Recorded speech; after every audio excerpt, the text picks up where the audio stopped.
Friends, I hope कि आप बहुत अच्छे होंगे और अपनी प्रिपरेशन जैसे जैसे प्रीलिम्स आ रहा है वैसे वैसे आप उतनी ही फास्ट और उतनी ही स्पीड उतने ही स्मार्ट वे में कर रहे होंगे।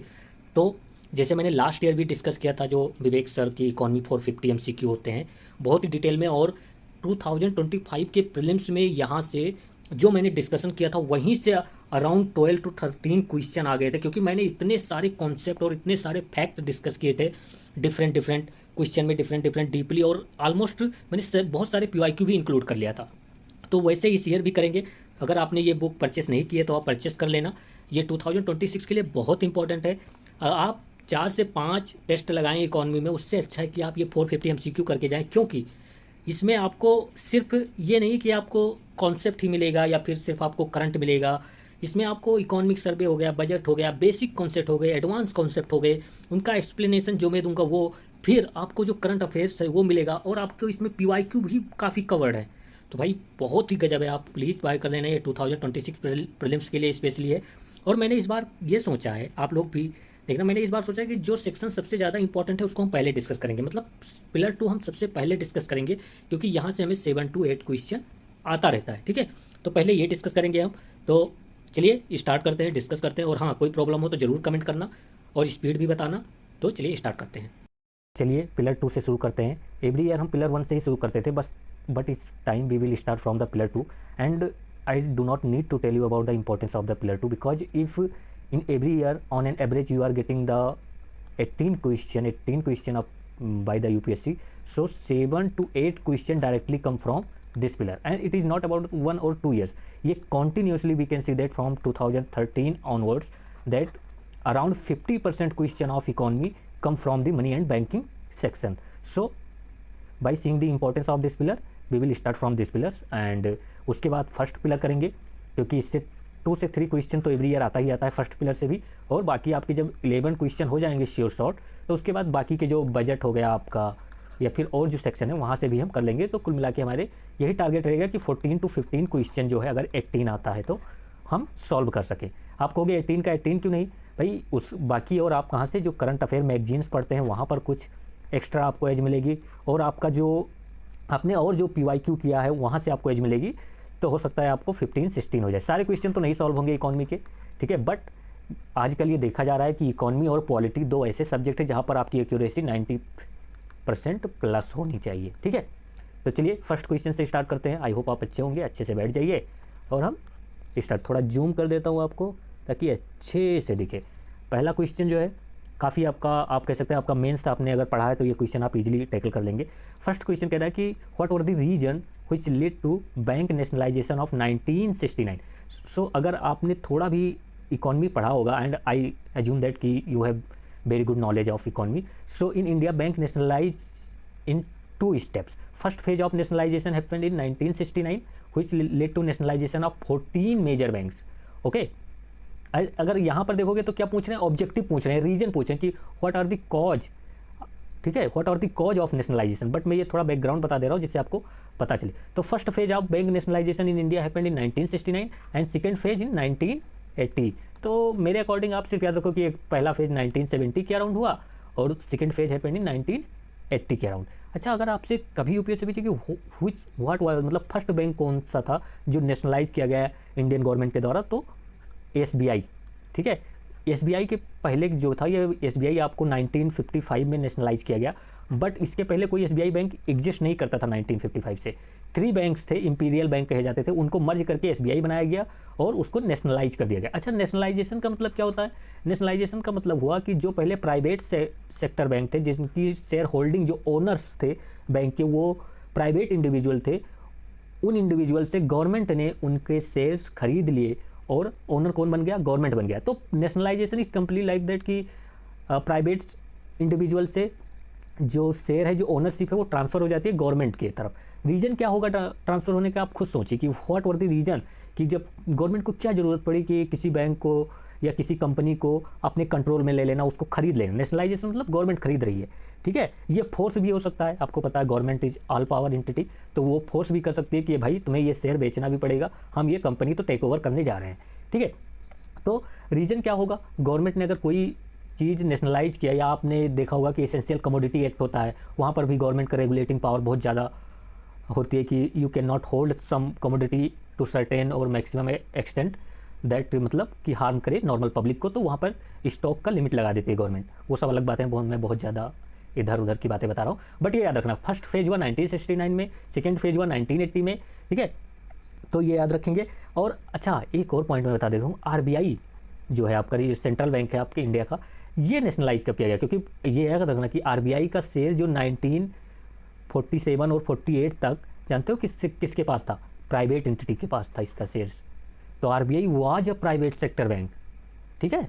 तो अब प्राइवेट सेक्टर बैंक था तो गवर्नमेंट ने इसको भी नेशनलाइज करना था, क्योंकि अगर आरबीआई को ही नेशनलाइज नहीं करेंगे तो फिर पूरा मॉनेटरी पॉलिसी हो गई कंट्री की, मनी सप्लाई कंट्रोल करना हो गया, प्रिंटिंग हो गया, ये सब प्राइवेट सेक्टर के हाथों में नहीं दे सकते। We can not transfer these power to private entity, okay. So government need to control these things. So RBI was nationalise by the government in 1949, but act was passed in 1948। तो act का नाम था ऐसे कुछ, RBI transfer of ownership act, something like that. तो वो इतना important नहीं, बस एक थोड़ा क्रोनोलॉजी याद रखना। और आरबीआई स्टेब्लिश कब हुआ था, सबको पता है 1935 में, 36 में स्टेब्लिश हुआ था। वही जो गवर्नमेंट ऑफ इंडिया एक्ट आया था आपके, वही आपका जो 1935 का, उसी के अंडर ये इस्टेब्लिशमेंट की बात की गई थी आरबीआई की। अच्छा, आरबीआई के इस्टेब्लिशमेंट का रीजन क्या है 1935 में, उसके पहले आपको पता होगा 1927 और 26 में एक क्राइसिस आ गई थी ग्लोबल लेवल पर इकॉनमी में।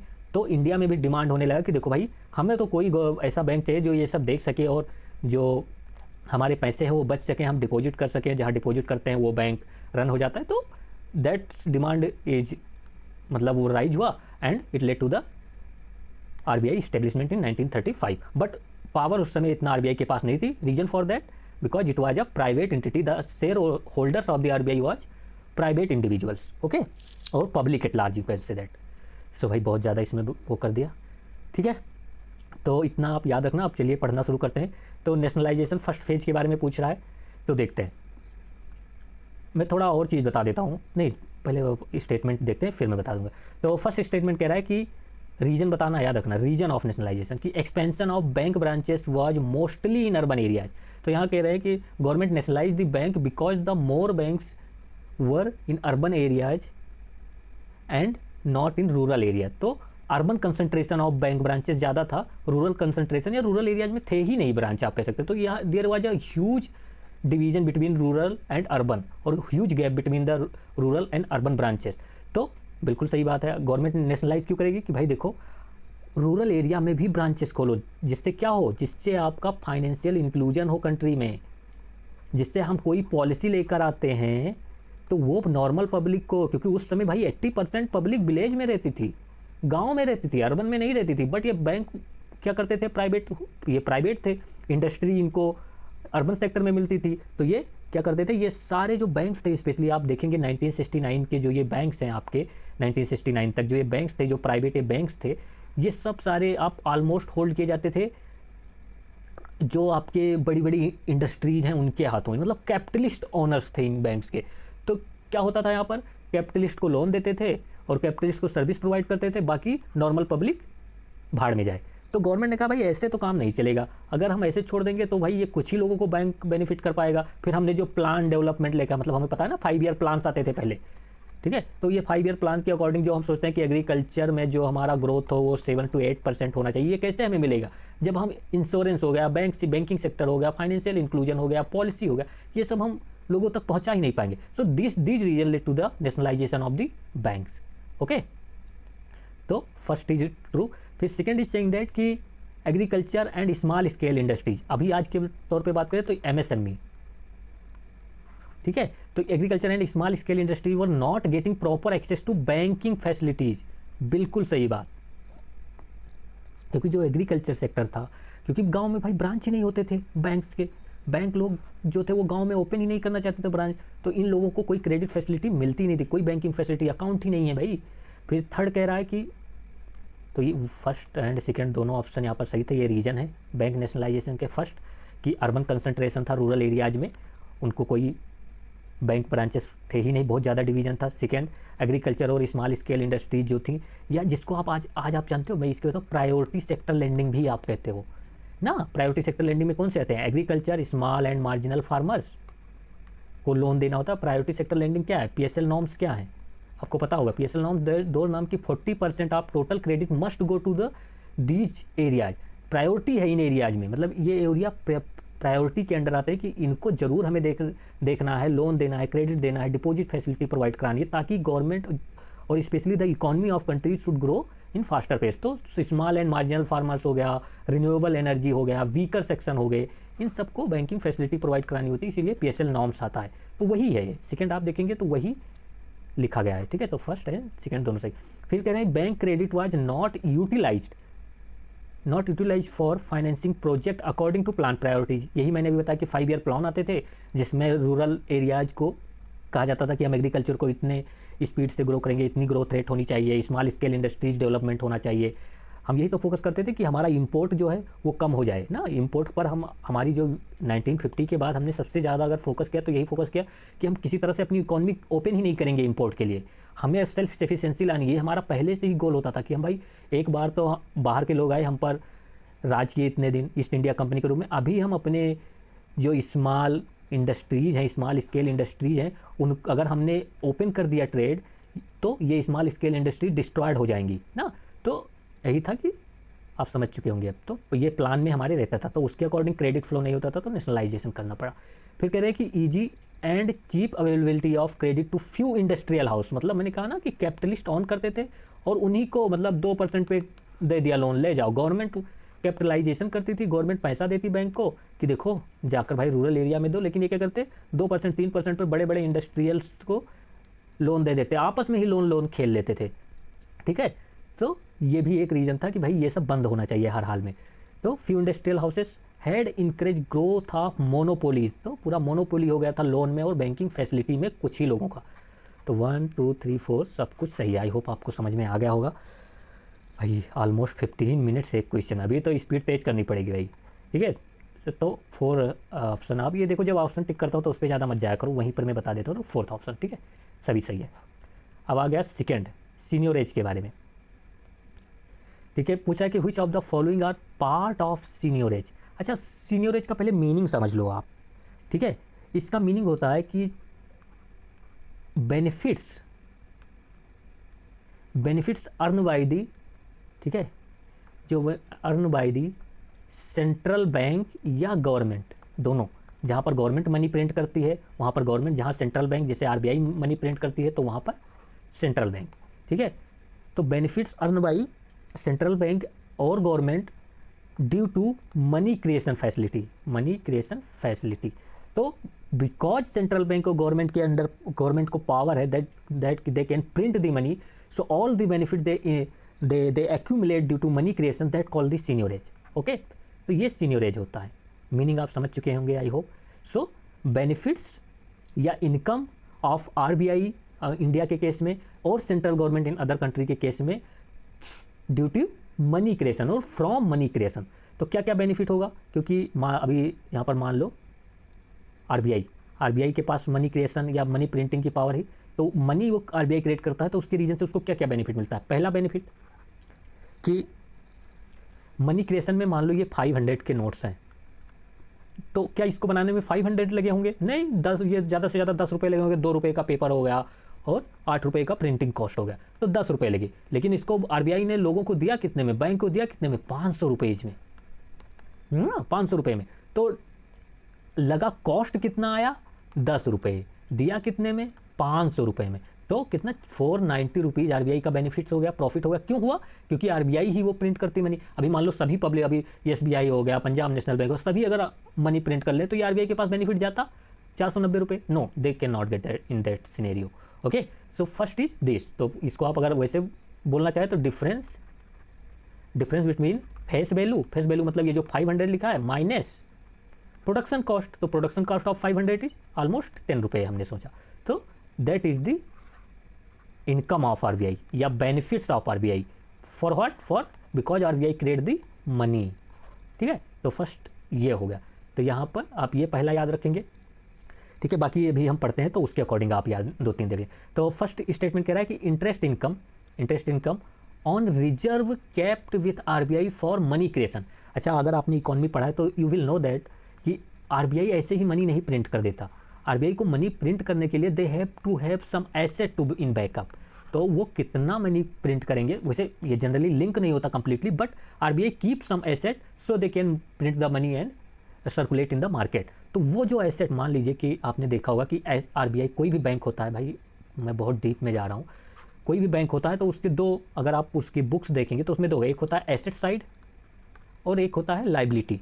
तो जो रुपी इन सर्कुलेशन है, जो आरबीआई रुपी जो वो प्रिंट कर रहा है, it is liability of RBI, it is liability of RBI. तो लोगों के पास जो मनी है वो भी लाइबिलिटी है आरबीआई की, ठीक है। और एसेट क्या होता है आरबीआई का, जो आरबीआई जैसे गोल्ड हो गया, ठीक है, और गवर्नमेंट सिक्योरिटीज़ हो गई जो उसने बाई कर रखा है, तो ये सब एसेट साइड ऑफ आरबीआई होते हैं, ठीक है। तो ये आरबीआई को लिखा हुआ है कि भाई देखो, अगर आप कितना मनी प्रिंट करते हो उसके अकॉर्डिंग आपको कुछ ना कुछ एसेट मेंटेन करना पड़ेगा, ठीक है। ऐसा नहीं कि आप भाई फ्री हैंड मिला जितना मन उतना मनी प्रिंट कर दो और इकॉनमी में फ्लड कर दो, ठीक है। तो अगर आप 500 रुपये मान लो एग्जाम्पल के लिए प्रिंट करते हो तो एटलीस्ट 10 रुपीज़ का एसेट तो मेंटेन करो ही करो, ठीक है। तो ये होता है। तो ये कह रहे हैं कि जो एसेट मेंटेन करता है, जो रिजर्व मेंटेन करता है आरबीआई, उस पर जो उसको इंटरेस्ट मिलता है तो वो क्या होगा, वो आरबीआई का बेनिफिट्स तो ही होगा, वो आरबीआई का इनकम ही तो ही होगा। अगर उन्होंने गोल्ड रिजर्व रखा हुआ है, आरबीआई ने रिजर्व रखा हुआ है गोल्ड, ठीक है, तो गोल्ड की प्राइस बढ़ी, अगर 70,000 से 1.5 लाख हो गई, 150K हो गया, so this difference is what is RBI get benefit. So ये हो गया आपका फर्स्ट। अगर नहीं समझ में आया तो बताना, इसको फिर से समझा दूंगा, बड़ी बात नहीं, आपने वैसे मीनिंग समझ लियो। फिर interest accruing from bank balance kept with central bank RBI, ठीक है, as interest free balance in order to meet the reserve requirement. मतलब यहाँ पर कुछ नहीं, बस CRR, रिजर्व रिक्वायरमेंट। जो पब्लिक सेक्टर बैंक होते हैं, हमको पता है कि उनको आरबीआई के पास टोटल डिपॉजिट का जो होता है net time and demand deposit जो होते हैं, या net demand and time liability जो होती है उनकी, उसके कुछ परसेंटेज आरबीआई के पास रखने पड़ते हैं। और आरबीआई CRR पे हमें पता होगा कोई इंटरेस्ट नहीं देता। RBI do not pay any interest on the CRR kept with RBI by public sector bank और schedule commercial bank, simple schedule commercial bank, ठीक है। तो CRR पे कोई इंटरेस्ट नहीं देता आरबीआई, बट आरबीआई तो भाई उस पर इंटरेस्ट ला सकता है ना। आरबीआई अगर वही मनी आरबीआई बैंक को दे दे, ठीक है, बैंक को दे दे, तो वो इंटरेस्ट कमा लेगा रेपो रेट के अंडर, ठीक है। तो ये हो गया आपका सेकेंड। अच्छा, आप ये बताना कि इतना ही स्पीड रखनी कि बढ़ाना है थोड़ा। फिर हो गया इन्फ्लेशन टैक्स, इससे भी यार बेनिफिट होता है, ठीक है। इन्फ्लेशन टैक्स होता क्या, पहले ये आप समझ लो। इन्फ्लेशन टैक्स मीन्स, ये टैक्स मतलब पहले क्या होता है, टैक्स मतलब होता है कि anything which reduce the disposable income of individual. तो वही टैक्स है ना, अगर आपके जो आप पैसे खर्च कर सकते हो वो रिड्यूस हो जाए, जैसे इनकम टैक्स हो गया, तो वो आपके पैसे खर्च करने की पावर जो होता है वो कम कर देता है। अगर आपने 500 रुपये कमाए, 100 रुपये आपने इनकम टैक्स दे दिया, तो अभी आपको 400 रुपये ही खर्च करने। तो इन्फ्लेशन टैक्स भी वैसे होता है। जो इन्फ्लेशन टैक्स है, इट इज़ इन्फ्लेशन मतलब आपको पता है, inflation is nothing but a decrease in the value of money ना, decrease in the value of money. भाई मैं सब कुछ एज्यूम ये कर लेता हूँ क्योंकि आपको कुछ नहीं पता होगा, इसलिए मुझे लगता है लार्ज हो जाता है। अभी आपको कुछ तो समझना पड़ेगा, नहीं तो बहुत 22 मिनट्स हो गए already and it is going to very very large. तो अभी मैं थोड़ा फास्ट चलूँगा। तो इन्फ्लेशन मतलब क्या होता है कि गुड्स एंड सर्विसेज की प्राइस इंक्रीज हो गई। उनकी प्राइस इंक्रीज होने का एक सेकंड ये भी होता है कि वैल्यू ऑफ मनी डिक्रीज हो गई उस सिनेरियो में। अगर मान लो कोई बिस्किट का पैकेट है, पहले 10 रुपये का मिलता था, ठीक है, अभी वो इन्फ्लेशन मतलब increase in the general level of price in goods and services.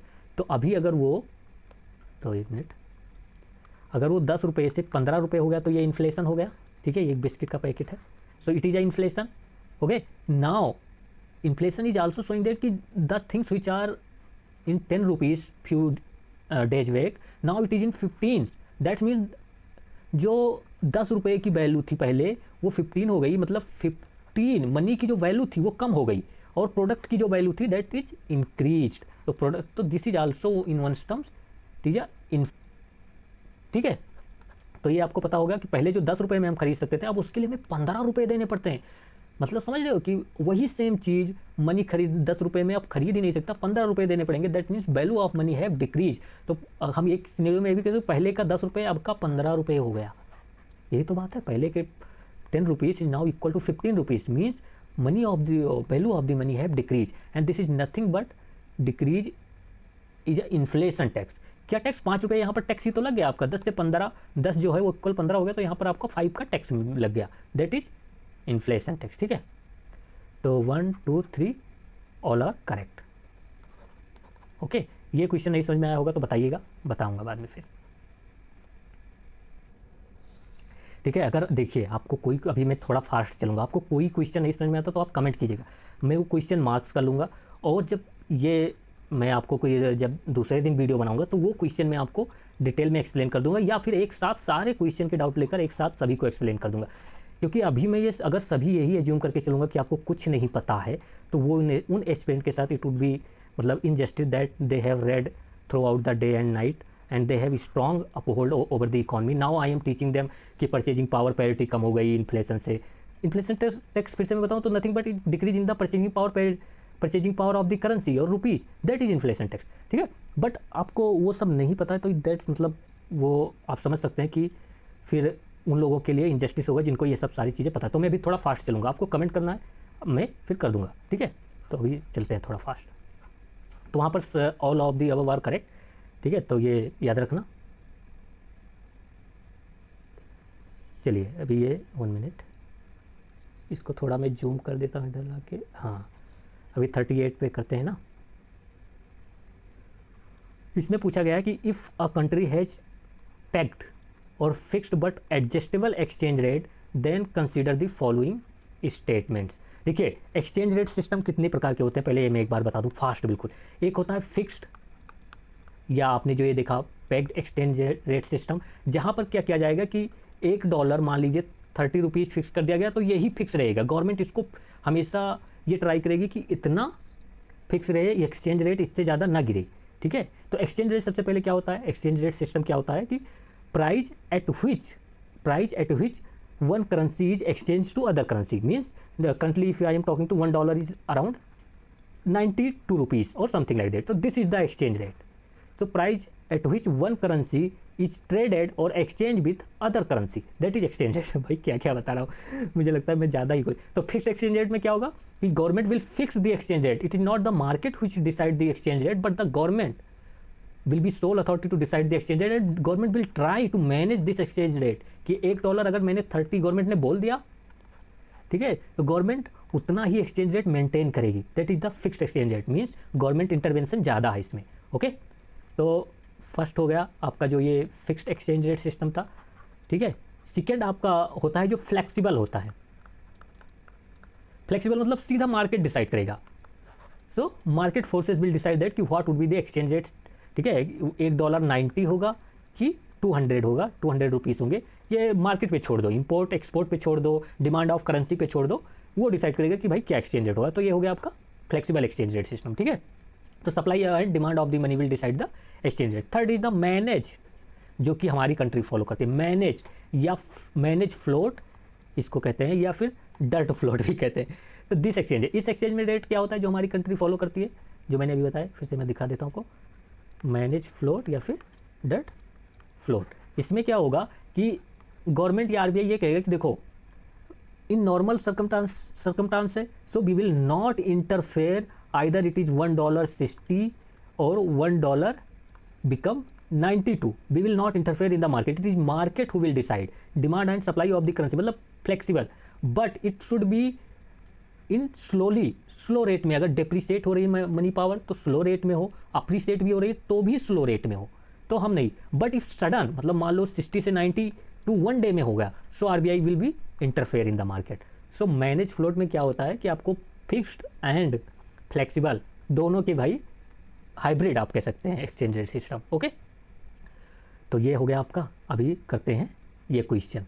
तो पैक्ड या फिक्स्ड जो होता है वो आप देख लेना, वो exchange rate then consider the following statement. तो फिक्स्ड एक्सचेंज रेट सिस्टम के अकॉर्डिंग ये हमें क्वेश्चन सॉल्व करना है। कह रहे हैं कि इन्फ्लेशन इन द कंट्री में यहाँ पर वर्ड याद रखना, में बिल नहीं बोल रहा है, विल नहीं बोल रहा है, ठीक है, में बोल रहा है, उड नहीं बोल रहा है। यहाँ पर आपको कह रहे हैं कि इट इज़ अ पॉसिबिलिटी की बात कर रहा है।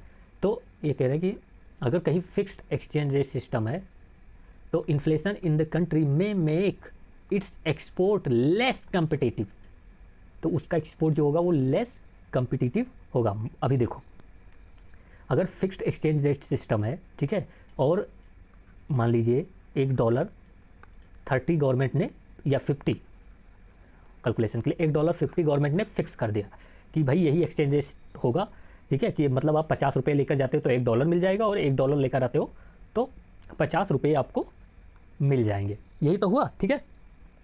तो अगर इन्फ्लेशन है कंट्री में, ठीक है, इन्फ्लेशन है कंट्री में, तो हमारा एक्सपोर्ट डिक्रीज हो जाएगा। मान लो, अभी मैं आपको बताऊँ, अभी लगता है कि थोड़ा आपको फिर से दिखाना ही पड़ेगा काफ़ी चीज़ें, ठीक है। चलो देखते हैं, ठीक है। मान लो कि $1 100 रुपीज़ चल रहा है, ओके, और एक शर्ट है जिसकी प्राइस 100 है। तो if foreigner are coming and they want to buy this shirt, they can pay $1 and they can get this shirt, okay. Same thing कि यूएसए का कोई आदमी आता है और कहता है कि मुझे ये शर्ट चाहिए, और 100 रुपये शर्ट है, तो $1 देगा और 100 रुपये का शर्ट ही can buy. But if there is a inflation happened in the country, मतलब ये 100 रुपये की शर्ट इन्फ्लेशन होगा तो कितना हो जाएगी, 200 रुपये की।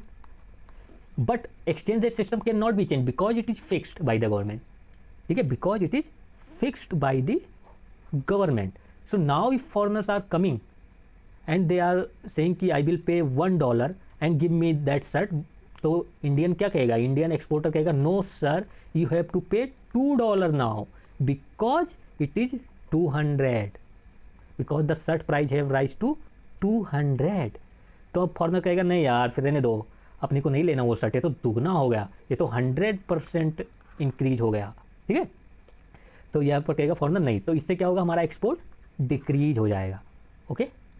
सो फर्स्ट इज करेक्ट कि एक्सपोर्ट जो हो जाएगा वो हमारा लेस कॉम्पिटिटिव हो जाएगा। फिर कह रहे हैं कि if the country devalue its currency in proportion to the inflation then its export में रिमेन कॉम्पिटिटिव। कह रहे हैं यहाँ पर सिंपल सी बातें कह रहे हैं कि अगर जो एक्सचेंज रेट $1 100 फिक्स किया था, उसको डिवैल्यू मतलब क्या होता है, डिवैल्यू मतलब डिवैल्यूएशन कर दें हम करेंसी का। डिवैल्यूएशन करने का मतलब क्या हुआ कि अब हम कह दें कि $1 100 का नहीं, $1 200 रुपीज़ हो गया, मतलब अभी आप $1 लेकर आओगे तो कितना मिलेंगे आपको, 200 मिलेगा। इसको डिवैल्यूएशन कहते हैं कि डिवैल्यू कर दिया गया करेंसी का। अच्छा, इसको डिवैल्यू क्यों कहते हैं, वैसे तो यहाँ पर बढ़ा दिख रहा है।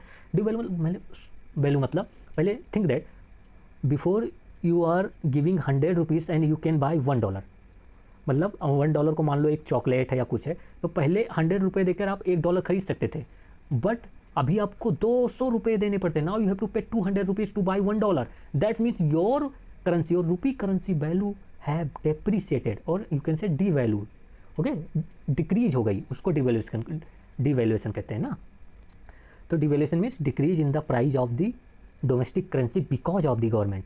बट डेप्रिसिएशन सेम होता है, उसमें भी प्राइस करेंसी की डेप्रिसिएट और डिक्रीज होती है, वैल्यू जो होती है वो डिक्रीज होती है, but that is not bye the government but by the market forces, supply demand के रीजन से। तो आप ये एक पॉइंट याद रखो, मैं थोड़ा वैल्यू एडिशन बता देता हूँ कि appreciation and depreciation is because not because of government but because of market supply demand. So currency is appreciating मतलब $1 इज 40 था, now it is became the 20। So this means currency की value increase, पहले $1 खरीदने के लिए 40 रुपये देने पड़ते थे, अभी 20 रुपये में ही काम हो जाता, मतलब हमारे करेंसी की वैल्यू इंक्रीज हुई, तो इट इज़ अप्रिसिएशन।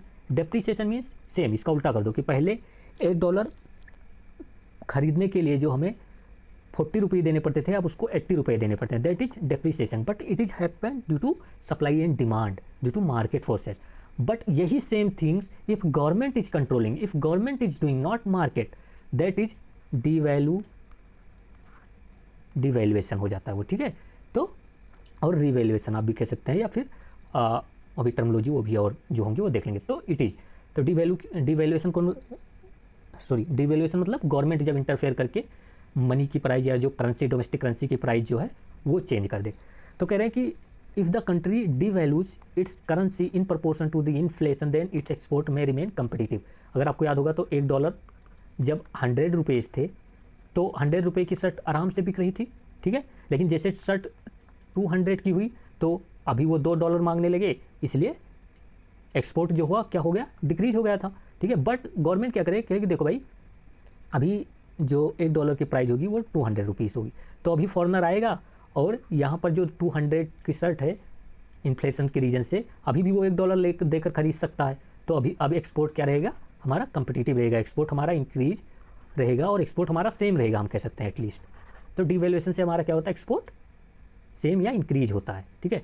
तो ये याद रखो। अच्छा, एक नॉर्मल फार्मूला बता देता हूँ कि जब करेंसी अप्रीशिएट होगी तो हमारा एक्सपोर्ट जो होगा, अगर अदर थिंग्स आर सेम तो एक्सपोर्ट जो होगा डिक्रीज होगा, but if currency are depreciating then export would be increase. और इसका एग्जैक्ट रिवर्स क्या होगा, इम्पोर्ट।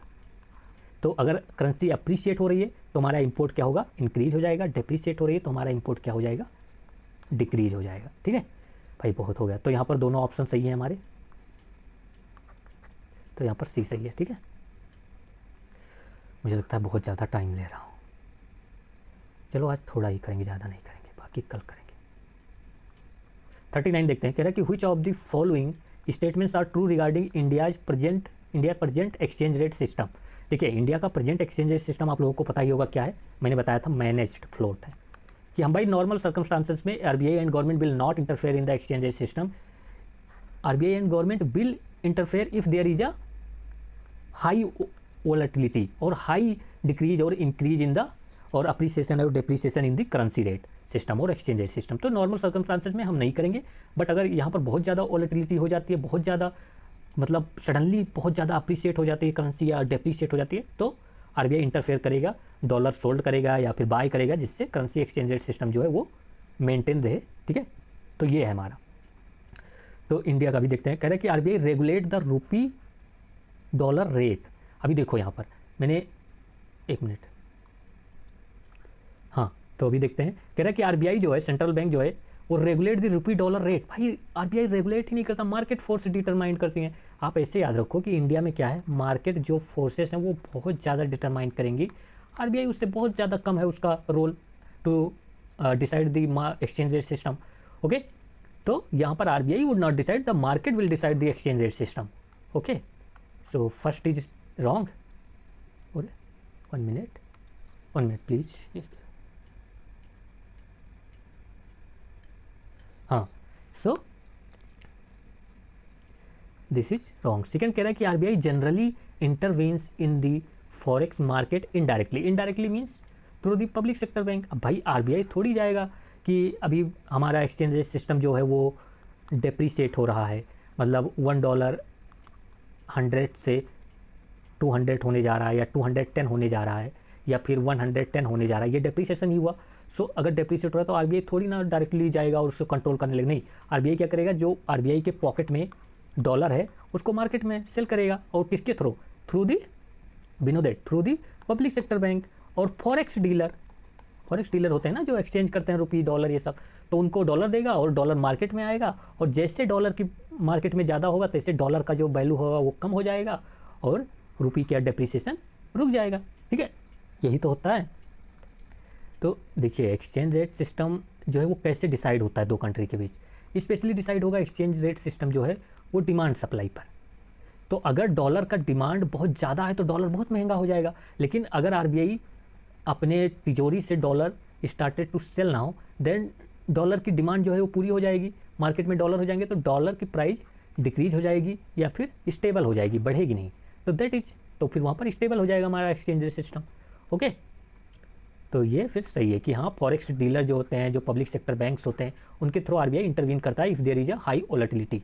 ठीक है, ओके। फिर कह रहे हैं कि RBI regulate the forex market. Yes, the regulation of the forex market lies with the RBI under the FEMA act, foreign exchange management act 1999। याद रखना ये act, it is this act replace the FERA act, foreign exchange regulation act 1973। ठीक है, तो इसको replace करके FEMA act आया, and under the FEMA act RBI have a power to regulate the forex market और sole authority to regulate this forex market. Okay, and this FEMA act also empower the ED. आपको पता होगा ना, inform क्या होता है, enforce directors, जैसे भी जो भी होता है इन्फोर्समेंट डायरेक्टोरेट होता है। ओके, तो ईडी को इम्पावर करता है कि अगर कोई वायलेट करता है फॉरेक्स मार्केट या फिर कोई जो एक्सचेंज रेट सिस्टम है या फिर जो डॉलर का हो गया, इन सब में कोई अगर वायलेशन करता है, कोई क्राइम करता है, तो ईडी उसको बुक कर सकता है। ठीक है, या फिर आपको पता होगा ना एफडीआई, एफपीआई, राउंड ट्रिपिंग हो गया, जो पढ़े हैं उनको पता होगा, मैं सब कुछ तो समझा नहीं सकता अभी। ठीक है, तो इन सबको रेगुलेट करता है ईडी, इसको भी फेमा में ही पावर है। फेमा के बारे में एक दो और बात बता दूँ क्योंकि यूपीएससी ने पूछ रखा है, फॉरेन एक्सचेंज मैनेजमेंट एक्ट 1999। अच्छा, ये एक्ट पास तो 1999 में हुआ, लेकिन इन्फोर्स हुआ 2000 में। And one more very very important thing, all the crimes under the FEMA act are civil crime. मतलब यहाँ पर कोई क्रिमिनल ऑफेंस नहीं है, all the offences are categorise under the civil offence only. बहुत ही एक्सट्रीम है but they all are certified और करेक्टराइज बाई सिविल ऑफेंस। तो आपने कोई भी ऑफेंस किया है इन फेमा के अंडर तो वो सिविल ऑफेंस कहे जाएंगे। बट इसके पहले जो फेरा एक्ट था उसमें क्रिमिनल ऑफेंस कहा जाता था कि अगर आपने कुछ वो किया तो क्रिमिनल ऑफेंस के अंदर आपको जेल हो सकती है या फिर कुछ हो सकता है। बट ये अभी फेमा में सभी ऑफेंसेस जो हैं वो सिविल ऑफेंस है, ठीक है भाई। बस इतना, ये भी जान लो बहुत ज़्यादा टाइम हो गया यार, मैं तो क्या ही बताऊँ। मुझे लगता है मुझे थोड़ा और तेज़ करनी चाहिए। तो यहाँ पर डी सही है।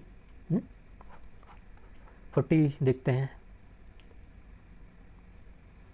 40 नंबर क्वेश्चन कर रहा है कि RBI intervene in the forex exchange market to, RBI कब इंटरवीन करेगा इंडिया के फॉरेन एक्सचेंज मार्केट में, to contain the volatility in the रूपी।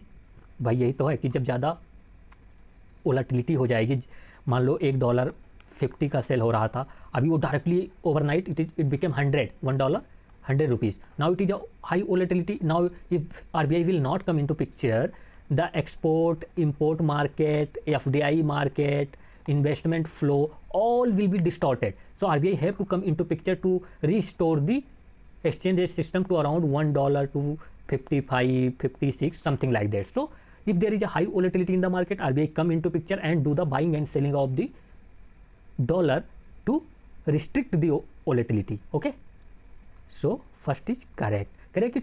RBI intervene in the forex market to set price band. No, RBI do not set any price band because the price band is set in the pegged exchange rate or fixed exchange rate system.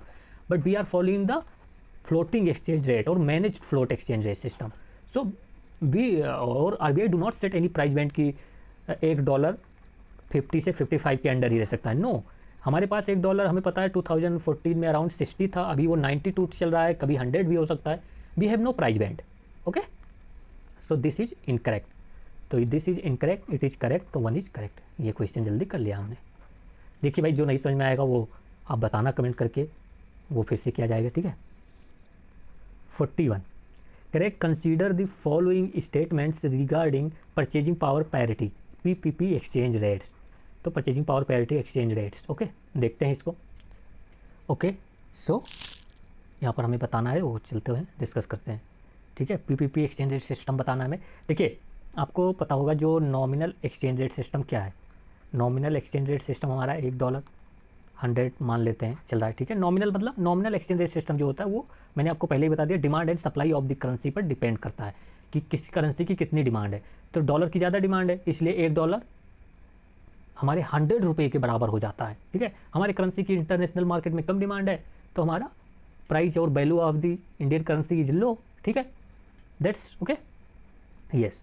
सो अभी हम PPP exchange rate system की बात करते हैं। PPP purchasing power parity exchange rate system means comparing the price of value और price of goods and services, same goods and services specially in both the countries.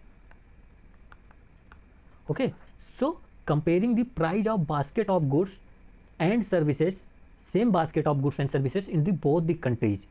So मान लीजिए, ठीक है, मान लीजिए 1 मिनट, मान लीजिए कि एक बर्गर है, वो इंडिया में ₹50 का मिलता है और यूएसए में उसका $1 है प्राइस, ठीक है। बट हमारा नॉमिनल एक्सचेंज रेट चल रहा है कितना, $1 100, ठीक है। तो हम जिस बर्गर को इंडिया में ₹50, we can buy the same burger in India ₹50, but if have to buy the same burger in the US we have to pay $1। That's means, अगर आप थोड़ा भी अपना दिमाग लगा रहे हो, that's means the burger price in India is low, in US it is high, in USA it is high.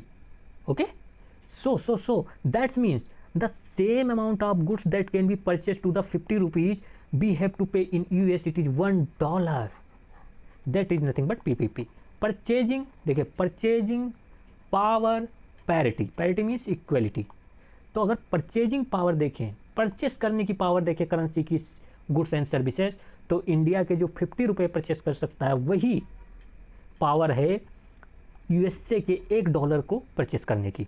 So this is the exchange rate purchasing power exchange rate system. तो नॉमिनल एक्सचेंज रेट सिस्टम है $1 100, but अगर हम purchasing power की बात करें domestic currency में, तो it is $1 जो इंडिया में, $1 जो यूएसए में परचेस कर सकता है, वही ₹50 इंडिया में परचेस कर सकता है। ओके, डन, समझ में आया? ओके, तो ये आप याद रखेंगे। अच्छा, आप जब अभी रुको, नहीं तो आप कंफ्यूज हो जाओगे। तो मैंने बता दिया आपको ₹50 $1, तो नॉमिनल एक्सचेंज रेट भले ₹100 हो, बट जो गुड्स हैं वो इंडिया में जो ₹50 में वो सेम बर्गर मिल रहा था, वो यूएस में $1 में मिल रहा है। Okay, good. फिर अगर मान लो, यहीं पे आप समझिए, आप मान लो कि ये जो डॉलर है या जो ये बर्गर था हमारा, ये जो बर्गर था हमारा जो इंडिया में ₹50 में मिल रहा था, यूएस में $1 में मिल रहा था, तो इस बर्गर इन्फ्लेशन हो गया इंडिया में, और इन्फ्लेशन के रीज़न से इसकी प्राइस में 100% इंक्रीज हो गया। तो 100% इंक्रीज होने का मतलब हो गया ये डॉलर कितने का हो जाएगा? ₹100 का। ये डॉलर कितने का हो जाएगा? ₹100 का। Okay, have got? तो ये $1 ₹100 का हो जाएगा। ओके, तो अभी मैं आपको स्टेटमेंट बताऊंगा, तभी आपको समझ में आएगा। अभी एक मिनट पहले स्टेटमेंट पढ़ लेते हैं। तो फर्स्ट स्टेटमेंट कह रहा है कि if two countries have same rate of inflation then their PPP exchange rate will remain constant. ठीक है, if there is a same rate of inflation then their PPP exchange rate will remain constant. ठीक है, तो अभी वही बात आ गई यहाँ पर कि जो एक मिनट, मान लीजिए ₹50 का जो इंडिया में मिल रहा था बर्गर, वही $1 का यूएस में मिल रहा था। तो मान लीजिए 100% इन्फ्लेशन आ गया, तो ये ₹100 का हो जाएगा। और यूएस में भी 100% का ही इन्फ्लेशन सेम पूछ रहा है, तो यूएस में भी 100% का हो जाएगा। तो जो चीज़ $1 की मिल रही थी वो अब $2 की मिल जाएगी। तो अगर अब यहाँ पर भी देखा जाए तो क्या है, इट इज़ नथिंग बट, अगर कह रहे हैं कि अगर सेम रेट ऑफ इन्फ्लेशन हो तो there PPP exchange rate will remain same, बिल्कुल 250, तो 50 $1। एक्सचेंज रेट तो फिर भी सेम ही है ना, पीपीपी एक्सचेंज रेट जो है वो सेम है। मतलब अगर मान लो $2 अगर ₹100 के बराबर है, तो $1 कितने 50 के बराबर है, सेम वही एक्सचेंज रेट यही वाला मिल रहा है ना। अगर आपने थोड़ा भी दिमाग लगाया होगा तो आपको समझ में आ गया होगा, नहीं लगाया होगा तो कन्फ्यूज हो जाओगे, बट होना नहीं चाहिए। एक्सचेंज रेट सिस्टम अभी भी सेम ही है ना, क्योंकि दोनों का जो इन्फ्लेशन है वो सेम है ना, गुड्स का जो इन्फ्लेशन है वो सेम है। ठीक है, तो ये याद रखो आप। ओके, तो सिंपल सी ये बात याद रखो कि जो पीपीपी एक्सचेंज रेट सिस्टम होता है वो प्राइस पर डिपेंड करता है, इन्फ्लेशन पर डिपेंड करता है। तो अगर इन्फ्लेशन बढ़ेगा तो हमारा पीपीपी एक्सचेंज रेट सिस्टम भी वैसे ही मूव करेगा। ठीक है, तो मुझे लगता है कि ऐसे क्वेश्चन आएंगे नहीं ज़्यादा, बट हाँ आपको क्लियर हो गया होगा। तो ये सही, अगर सेम रेट ऑफ इन्फ्लेशन होगा तो पीपीपी एक्सचेंज रेट क्या होगा? सेम ही रहेगा, कांस्टेंट ही रहेगा, नो चेंज। कह रहे कि the price of goods will be same in both the countries when converted at PPP. PPP मतलब होता क्या है कि price of the goods would be same. अगर ₹50 में जो बर्गर इंडिया में मिल रहा था वही $1 यूएसए में मिल रहा है, तो गुड्स अगर मान लो वही बर्गर यूएसए में $1 में मिला तो price of the goods same है दोनों कंट्री में। इस सिनेरियो में अगर हम ये देखा जाए तो यही हुआ कि हम ₹50 अगर लेकर जाएं यूएसए में, ₹50 और लेकर जाएं यूएसए में, तो हम बर्गर खरीद सकते हैं, और अगर $1 इंडिया में लेकर आएँ तो भी हम वो बर्गर खरीद सकते हैं। मतलब दोनों की प्राइस, तो यहाँ पर सिंपली ये मानो कि ₹50 इज़ $1। ठीक है, गुड्स भूल जाओ, तो ये दोनों एक ही है, एक ही वैल्यू है करेंसी की, दोनों की वैल्यू ऑफ करेंसी सेम है। तो वही कह रहा है कि the price of goods will be same, और दोनों से क्या हमें मिल रहा है? एक बर्गर मिल रहा है दोनों से। तो चाहे ये भी $1 ही लिख सकते हो आप। ठीक है, तो price of the goods in the both countries when converted to PPP would be same. ठीक है भाई, देखो थोड़ा भी दिमाग लगाओगे तो समझ में आ जाएगा, कंफ्यूज होगे तो कंफ्यूज हो जाओगे, तो कंफ्यूज नहीं होना है। ठीक है, बिल्कुल सेम ही होगा। आई होप आपको समझ में आ रहा होगा, क्योंकि मुझे पता नहीं कि अंदर से फीलिंग आ रही है कि नहीं आ रहा होगा। ठीक है, बट फिर भी मैं ये ट्राई कर रहा हूँ कि आपको आ रहा होगा, तो दोनों यहाँ पर सही है। ओके, आई होप आपको समझ में आ गया होगा भाई। तो जैसे मैंने कहा था कि ये फिर बता देता हूँ एक बात कि बर्गर है मैंने बताया था कि वो ₹50 में और $1 में दोनों में मिल जाएगा। ₹50 में वो वही सेम बर्गर इंडिया में मिल जाएगा, $1 में वही सेम बर्गर यूएस में मिल जाएगा। तो जो 50 रुपये की वैल्यू है वो $1 के बराबर है, और $1 की जो वैल्यू है 1 बर्गर के बराबर है। मतलब ये तीनों चीज़ें इक्वल हैं। तो प्राइस जो इंडिया में है वो भी सेम है यूएस में, और यूएस के प्राइस के। मान लीजिए सिंपल नॉमिनल एक्सचेंज रेट भूल जाओ भी, मान लो कि पीपीपी एक्सचेंज रेट सिस्टम चल रहा है, ठीक है। पीपीपी एक्सचेंज रेट सिस्टम है इंडिया और यूएस के बीच में, ओके। थोड़ा दूसरे तरीके से समझाने की ट्राई कर रहा हूँ। पीपीपी एक्सचेंज रेट सिस्टम है इंडिया और यूएस के बीच में, मतलब $1 कितना चल रहा है, 50 रुपये, ठीक है। तो ये बर्गर है, ये मिल रहा है इंडिया में 50 रुपये में, यूएस में मिल रहा है $1 में। तो एक इंडियन है वो 50 रुपये लेता है और यूएस चला जाता है, और वो कन्वर्ट करता है डॉलर में, तो उसको क्या मिलेगा, $1 मिलेगा, और वो $1 लेकर क्या कर सकता है, बर्गर खरीद सकता है।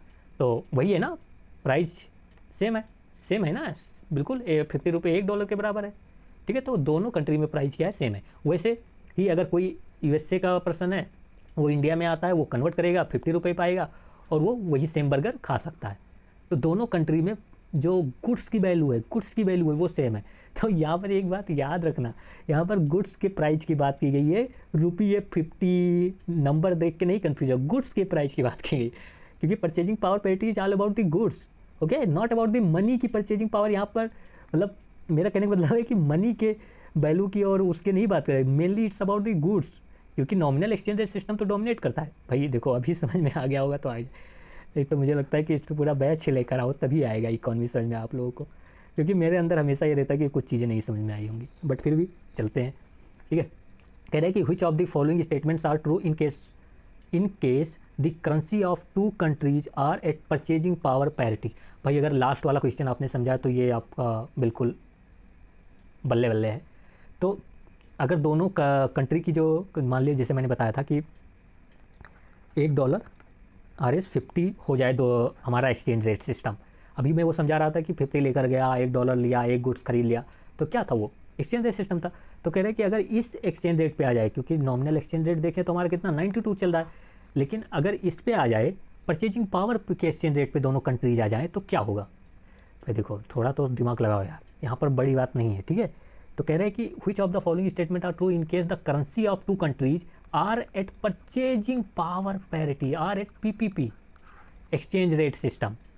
तो अगर कोई दो country PPP exchange rate system पर है तो इसका मतलब दोनों कंट्री में, जो मैंने अभी पहले बताया था रट्टा मान लो, नहीं तो दोनों कंट्री में जो गुड्स की वैल्यू है वो सेम है। जो इतने रुपए में इंडिया में वो चीज़ खरीद सकते हो उतना ही यूएसए में खरीद सकते हो, तभी परचेजिंग पावर पैरिटी होगी, ठीक है। भाई रट्टा मारो, रट्टा भी ज़्यादा मत सोचना। तो अभी देखते हैं कौन सा सही हुआ। कह रहे हैं कि PPP exchange rate is equal to nominal exchange rate, same ही है, नो डाउट ना भाई। अगर दोनों कंट्री की जो वैल्यू हो जाए, जो गुड्स एंड सर्विसेज की जो वैल्यू हो जाए वो पीपीपी पर हो जाए, मतलब दोनों कंट्री में वैल्यू जो है वो सेम है गुड्स एंड सर्विसेज की, तो नॉमिनल एक्सचेंज रेट क्या हो जाएगा, पीपीपी के इक्वल हो जाएगा। सही है ना, समझ में आया कि नहीं आया बताओ, मुझे तो लग रहा है नहीं आया होगा। तो आई होप आपको समझ में आ गया होगा कि यही होगा। बाकी आप एक एग्जांपल और देता हूँ, अगर आपको समझ में आए तो ठीक, नहीं तो छोड़ देना, बस ये रट्टा मार लो यार, कुछ चीज़ें अभी पहले समझाया ही। मान लो नॉमिनल जो एक्सचेंज रेट है नॉमिनल वो 100 रुपीज़ है, ठीक है, और पीपीपी एक्सचेंज रेट जो है वो $1 कितना हो गया है, 50, $1 कितना 50 रुपीज़ हो गया, मतलब $1 जितना बाय कर सकता है उतना ही 50 रुपीज़ बाय कर सकता है, ठीक है।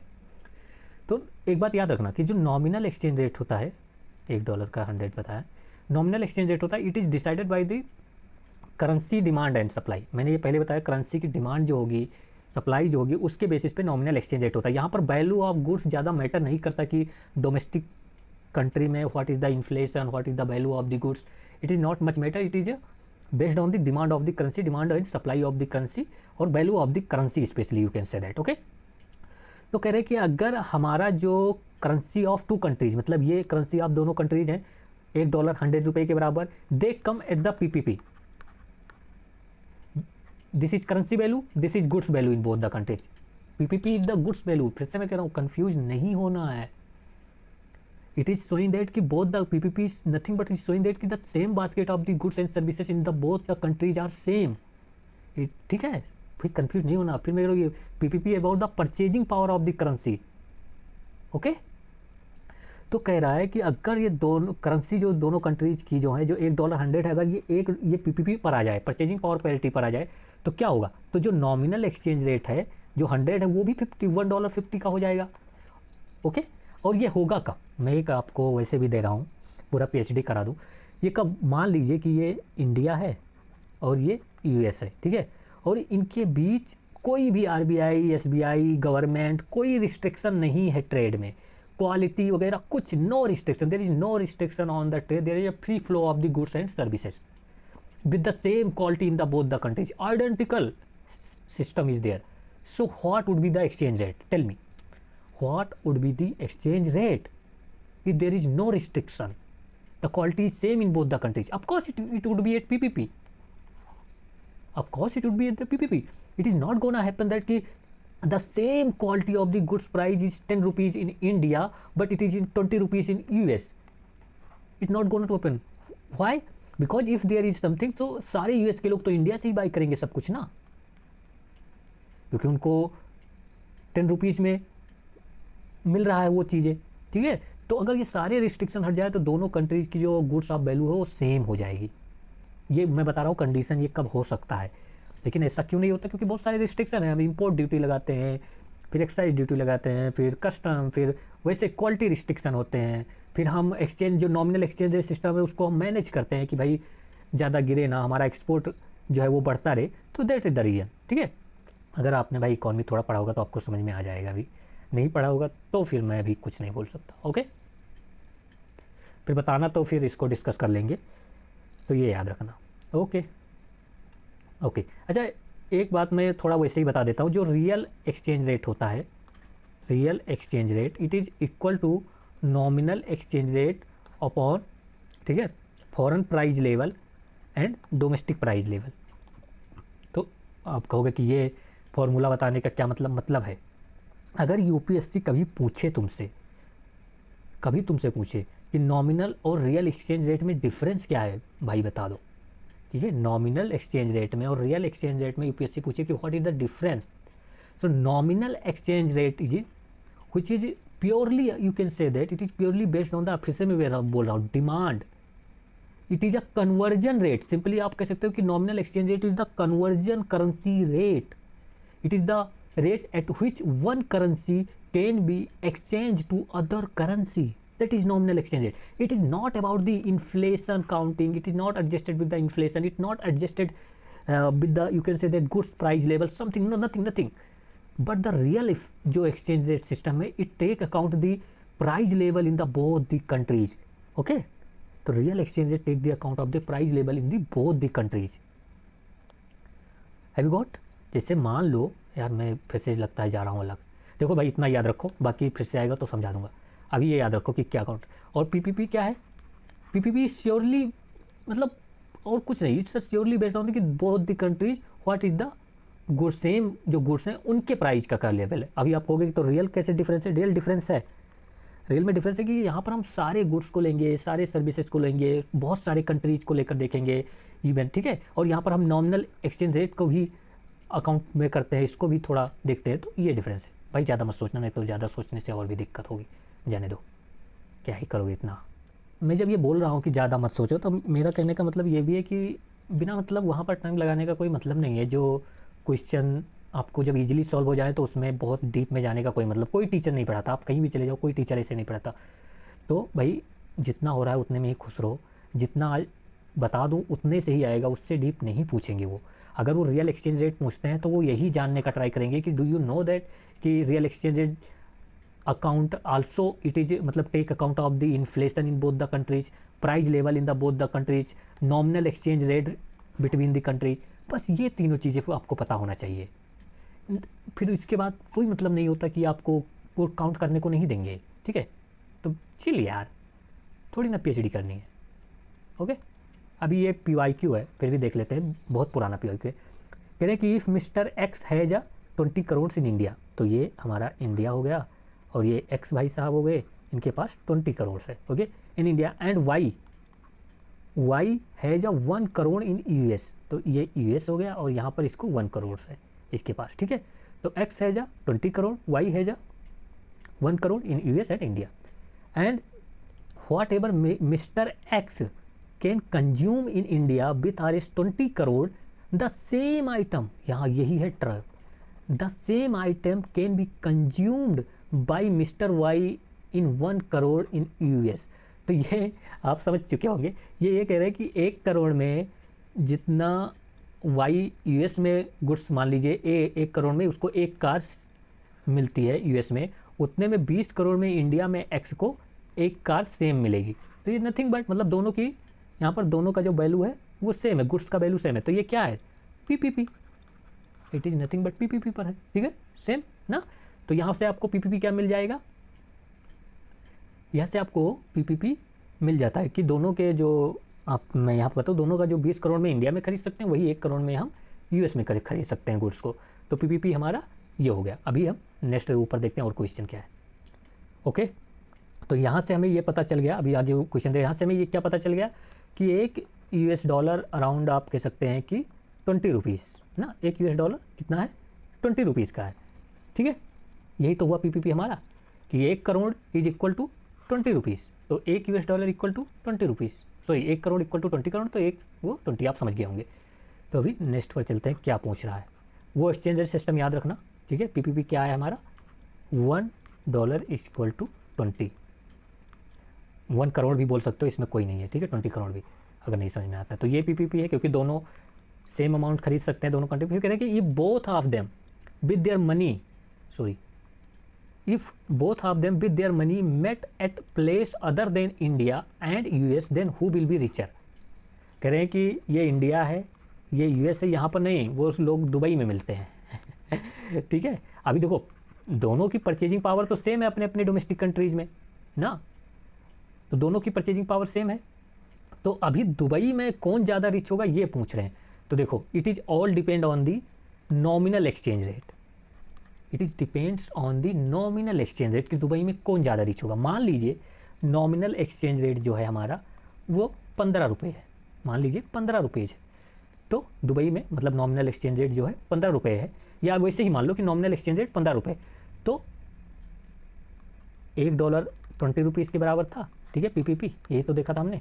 तो 15 रुपये, तो कौन ज़्यादा रिच होगा, अभी कौन ज़्यादा रिच होगा तो बताओ। तो 15 रुपये अगर $1, तो $1 की वैल्यू यहाँ पर क्या हो जाएगी, 15 रुपये हो जाएगी। तो अभी कौन रिच है, ऑफकोर्स इंडिया वाला रिच है।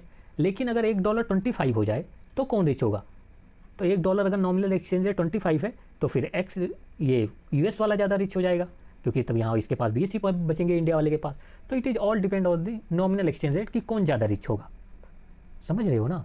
तो आप आई थिंक आप समझ चुके होंगे कि it's all depend on the nominal exchange. मान लो अगर दुबई में मिलते हैं, दुबई की करेंसी जो भी हो, जो भी वहाँ की करेंसी, वहाँ का एक्सचेंज रेट मान लो जो भी हो, तो वहाँ के भी नॉमिनल एक्सचेंज रेट पर ही डिपेंड करेगा कि कौन ज़्यादा रिच होगा। अभी वहाँ पर मान लो कि वहाँ पर रुपये की जो वैल्यू है वो कम है लेकिन डॉलर की ज़्यादा है, तो डॉलर वाला ज़्यादा रिच होगा।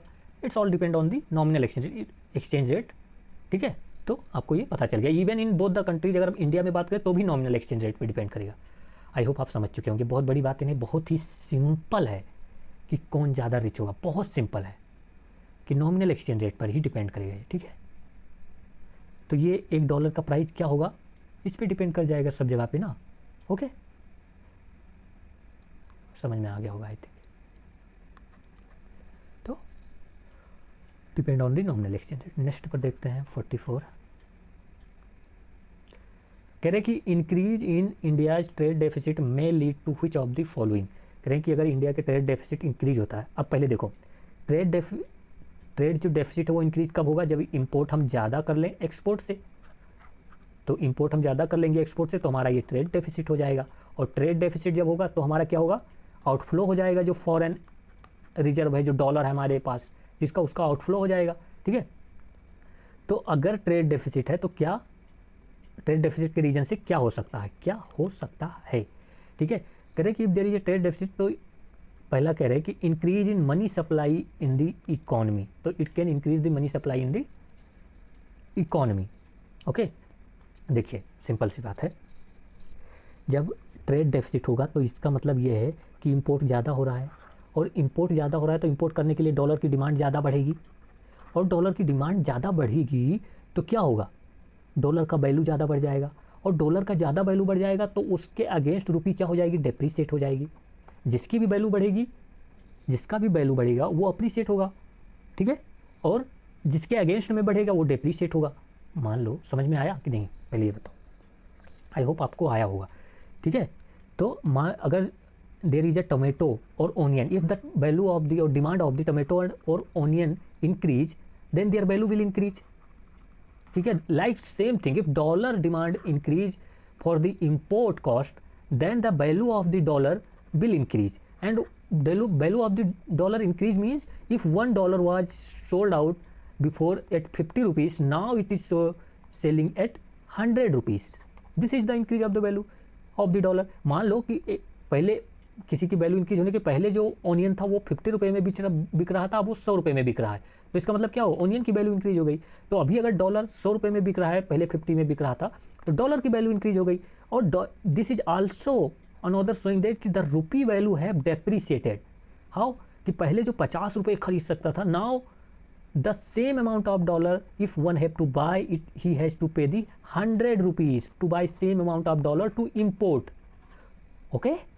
So यहाँ पर दो कंडीशन हो सकती है कि value of the dollar will increase, okay, and rupee, value of the rupee will decrease और डेप्रीशिएट। तो इसी को डेप्रीसिएशन कहते हैं, ठीक है। डेप्रीसिएशन मीन्स रुपी के जो वैल्यू है वो डिक्रीज हो जाए डॉलर के अगेंस्ट में या किसी फॉरेन करेंसी के अगेंस्ट में, तो ये डेप्रीसिएशन हो गया, ठीक है। तो ये भी सही होगा, ठीक है।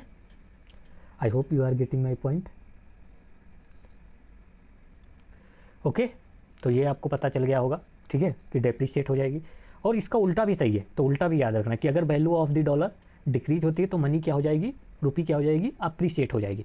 अच्छा, एक बात बताओ कि वैल्यू ऑफ डॉलर इंक्रीज किस किस सेंस में होगी, अप्रिसिएशन ऑफ डॉलर कब होगा, बता सकते हो आप? तो ये मुझे कमेंट करके बताना कि डॉलर का अप्रिसिएशन कब होगा। फर्स्ट, जब इंपोर्ट कॉस्ट या इंपोर्ट इंक्रीज हो जाए तब अप्रिसिएशन हो सकता है डॉलर का, ठीक है, देयर वुड बी अप्रिसिएशन हो। या फिर हमारा एक्सपोर्ट डिक्रीज हो जाए, ठीक है, हमारा प्रोडक्शन डिक्रीज हो जाए तब भी अप्रिसिएशन हो सकता है, क्योंकि प्रोडक्शन डिक्रीज होगा तो एक्सपोर्ट डिक्रीज होगा, और एक्सपोर्ट जब डिक्रीज हो जाएगा तो हमारे पास डॉलर नहीं आएंगे, और डॉलर नहीं आएंगे तो हमारा इंपोर्ट करने के लिए डॉलर की कमी पड़ जाएगी।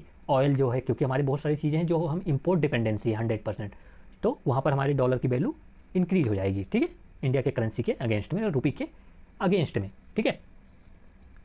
तो ये याद रखना, ओके। तो चलिए नेक्स्ट पर चलते हैं। 45 कह रहे हैं व्हिच ऑफ द फॉलोइंग, एक मिनट, ये लगता है इधर रखते हैं। कह रहा है कि which of the following situation will lead to depreciation of a country's currency. किसी करेंसी के रुपी है या जो किसी कंट्री की जो करेंसी वो डेप्रिसिएट कब होगी। डेप्रिसिएट का मतलब $1 40 का था, अभी $1 50 का हो गया, ठीक है।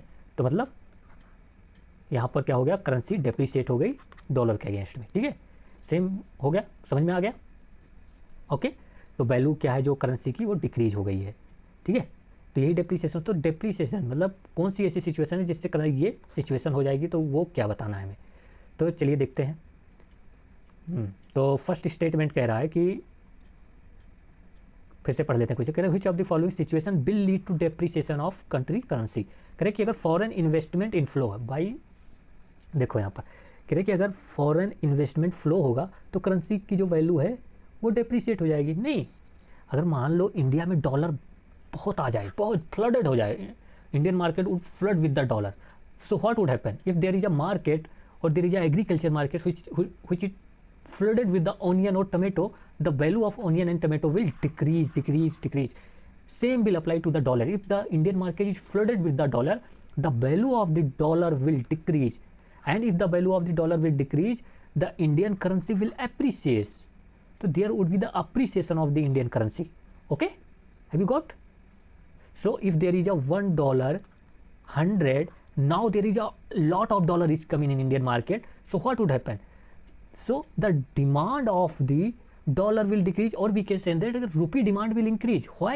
Because people will, मान लो बहुत सारे डॉलर लेकर आते हैं और कहते हैं कि RBI से please sir exchange the and give me rupees, exchange the dollar, give me rupees, so demand of the rupee will increase. समझ रहे हो? दोनों उल्टा भी होता है। तो demand of the rupees will increase, so RBI will say no no no, now I will give you only 90 rupees in $1. So you have if you will give me 90 rupees, then only I will give you $1. Sorry, I mean if you will give, पहले मैं आपको 100 rupees देता था, now I will only pay you 90 rupees for $1. So what happened? There is increase in the value of the money against the dollar. Why?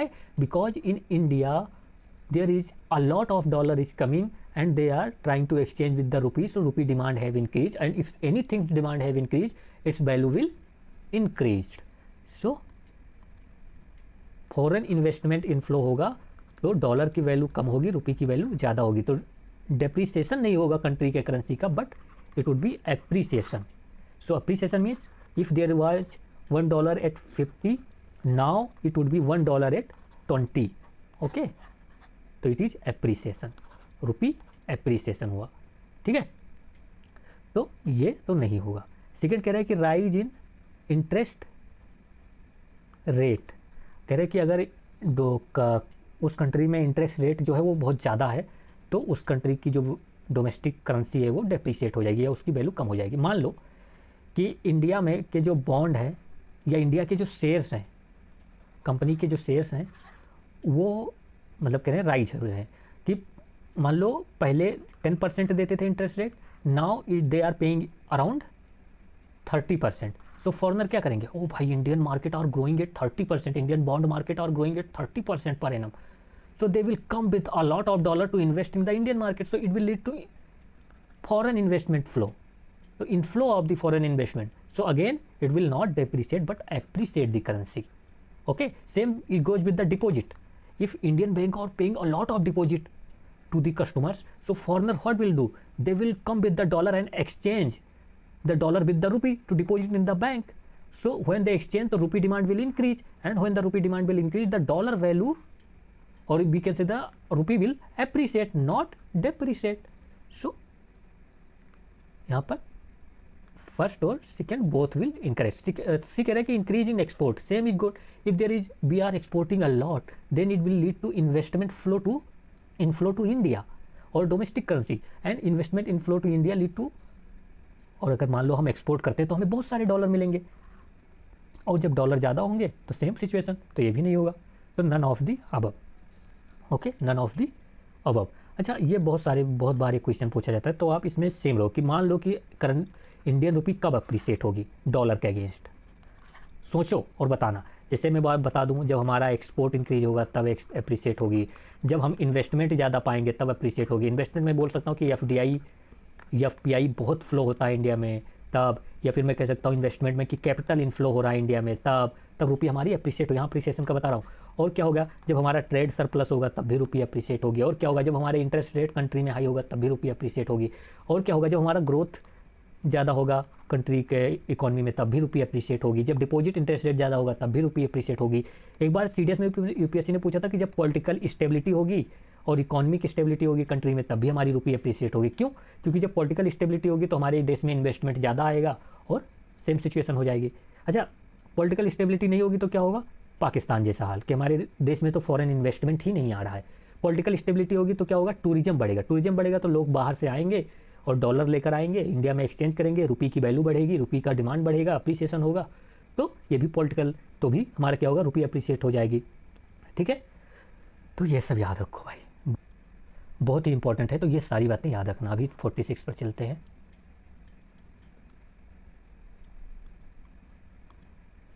One minute.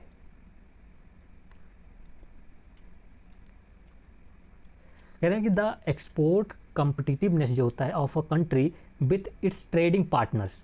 यहाँ पर partners है मतलब मान लो ये इंडिया है, सो इंडिया के ट्रेडिंग पार्टनर्स क्या है, around 180 countries are there which are trading with the India. So कह रहे कि the export competitiveness means the import and export. Specially अगर मैं बताऊँ कि अदर कंट्री के रिलेशन में जो हमारा एक्सपोर्ट है वो कंपटीशन में जीत जा रहा है. ठीक है, तो समझ रहे होंगे आप, मुझसे ज़्यादा समझदार हैं. तो कह रहे कि the export competitiveness of a country with its trading partners can be best measure through which of the following exchange rates. तो किस एक्सचेंज रेट्स के अकॉर्डिंग हम एक्सपोर्ट कम्पिटिटिवनेस पार्टनर्स के बीच मेजर कर सकते हैं। देखिए मैं आपको ये समझा सकता हूँ, बहुत टाइम लगेगा, तो इसलिए मैं ये डायरेक्ट बता रहा हूँ। देखिए नॉमिनल एक्सचेंज रेट क्यों नहीं होगा, क्योंकि इन्फ्लेशन अगर ज़्यादा है कंट्री में तो हमारा एक्सपोर्ट डिक्रीज हो जाएगा। समझ रहे हो? मान लो कि हमारा एक्सचेंज रेट $1 100 है, ठीक है। पहले क्या था कि एक शर्ट जो थी 100 की थी, तो फॉरनर आता था 100 लेकर, और वो सॉरी फॉरनर आता था $1 and he can by one shirt of 100 because the exchange rate was 100. Now there is a inflation in the country and the shirt became 200 rupees. So there is a inflation in the country and shirt became 200 rupees. Now if the foreigner will come with $1, does he can buy the shirt? No, he cannot buy. So export also depends on the inflation in the domestic country. So that's why the nominal exchange rate, this exchange rate will not tell the real picture that is the export is going to rise or not, is the export is competitive or not. Nominal exchange rate will not tell, because if there is a inflation the export is going to decrease. ठीक है, तो ये हमारा नहीं होगा। 46 का जो first है 1 मिनट, ये नहीं होगा। फिर कह रहे हैं रियल एक्सचेंज रेट।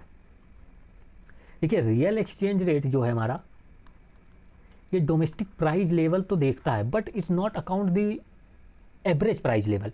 तो is not account the average और वेटेज, कि हम कितना, मान लीजिए कि हम सऊदी से या फिर कतर से भी are a lot trading in oil, we have lot trade like oil, but it is not same for the like a China और लाइक अ USA और like a Bangladesh. We are not trading in oil with the Bangladesh.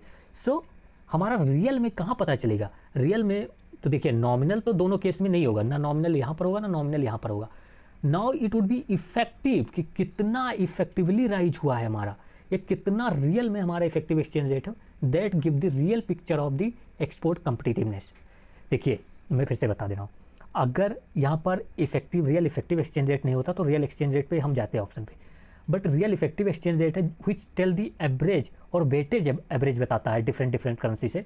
So it is a best measure then comparison to real exchange rate.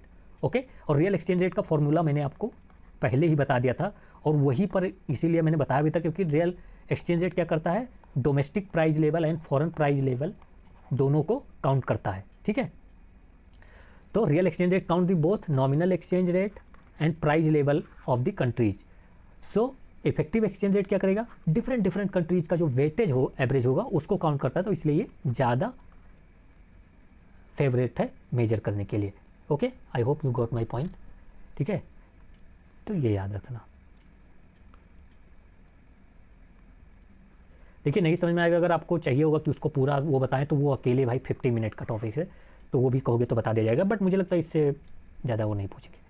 कह रहे कि if रूपी is appreciating, मैंने सारे point बता दिए कि कब रूपी अप्रिशिएट होगी। इन रियल टर्म्स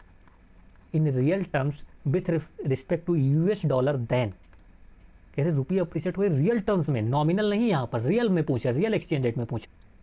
ओके, सो यहाँ पर आपको नॉमिनल एक्सचेंज रेट नहीं, पर बोल रहे हैं कि रियल एक्सचेंज रेट में जो है वहाँ पर रुपये अप्रिशिएट हो रही है, मतलब domestic price level, foreign price level, ये सब देखने के बाद भी जो रुपये है वो अप्रिशिएट हो रही है, तो व्हाट इट मीन्स, ठीक है, व्हाट इट मीन्स ये पूछ रहा है। ठीक है, तो अप्रिशिएट, अभी देखो मैं एक आपको यूनिवर्सल फॉर्मूला बता दे रहा हूँ कि अगर रुपये अप्रिशिएट हो रही है, if rupee is appreciating, either it's a nominal or real effective exchange rate, in any sense, if rupee is appreciating, so there is highly chance, और सारे पैरामीटर को सेम रखा जाए तो there is a high chance this export is going to decrease।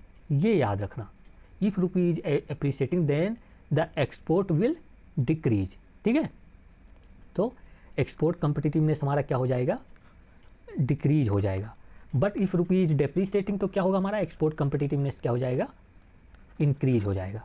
अभी ये सब तो आपको पता होगा क्यों एक्सपोर्ट कम्पिटिटिवनेस इंक्रीज होगा, क्यों नहीं, अगर नहीं पता है तो एक बार देख लेते हैं।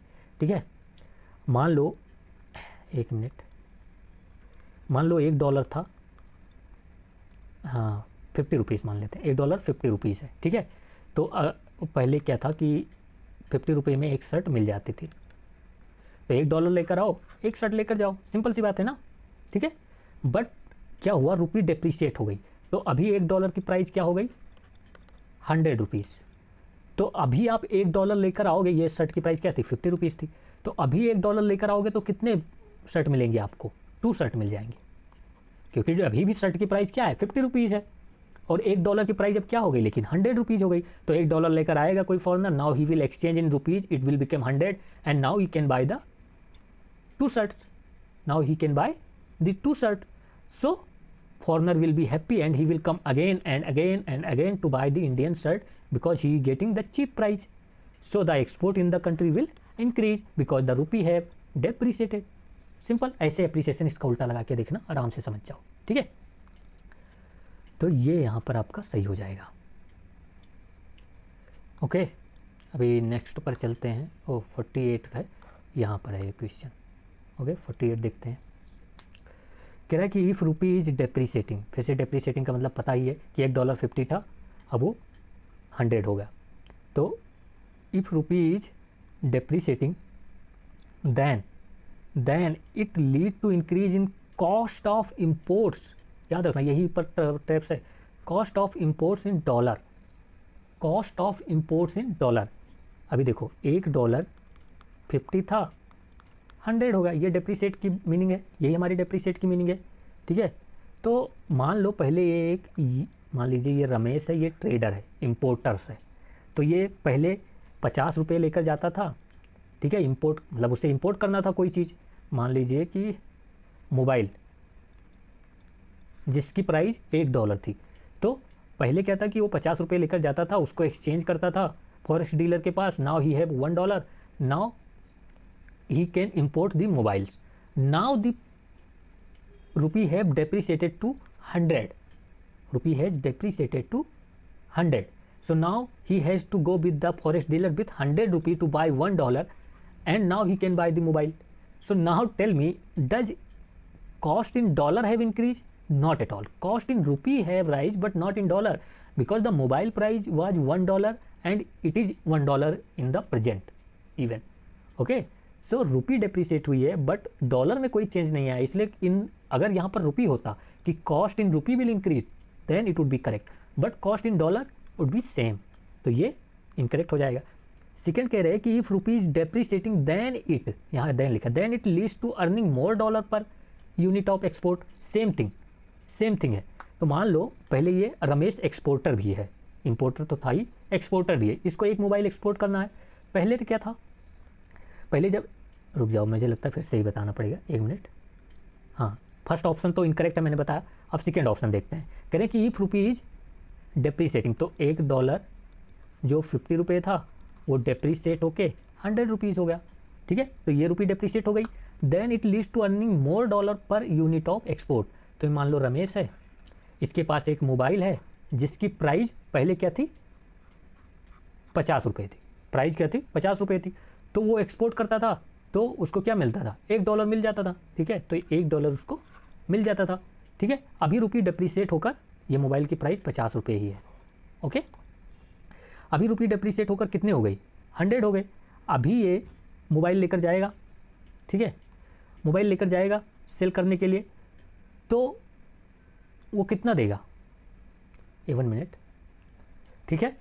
तो अभी अगर वो मोबाइल लेकर जाएगा तो मान लीजिए $1 उसको मिलता है, तो वो क्या करेगा, अभी देखो मोबाइल की प्राइस तो 50 रुपये ही है, क्योंकि और सारे पैरामीटर हम सेम सोचते हैं इकोनॉमी में। तो मोबाइल की प्राइस कितनी है, 50 रुपये।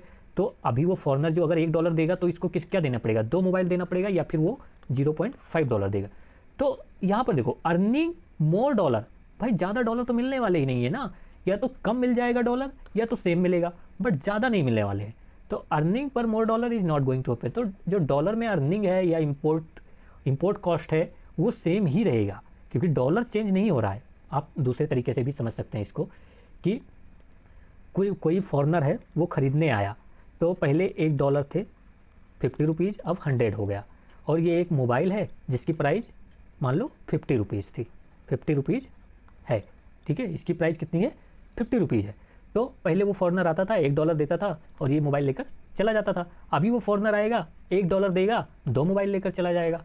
देगा तो एक ही डॉलर ना, तो पर यूनिट, जो पर यूनिट है वो मोर डॉलर अर्निंग होगी नहीं। अभी तो 2 मोबाइल में $1 जा रहा है, मतलब पर मोबाइल पर यूनिट कितना, $0.5, ठीक है, पर यूनिट कितना जा रहा है, $0.5। लेकिन क्या होगा कि फॉरनर अब सोचेगा कि भाई अभी तो $1 में now we are getting 2 mobiles, so he will start exporting a lot of or importing a lot of money mobile from India. So export of India will increase in quantity.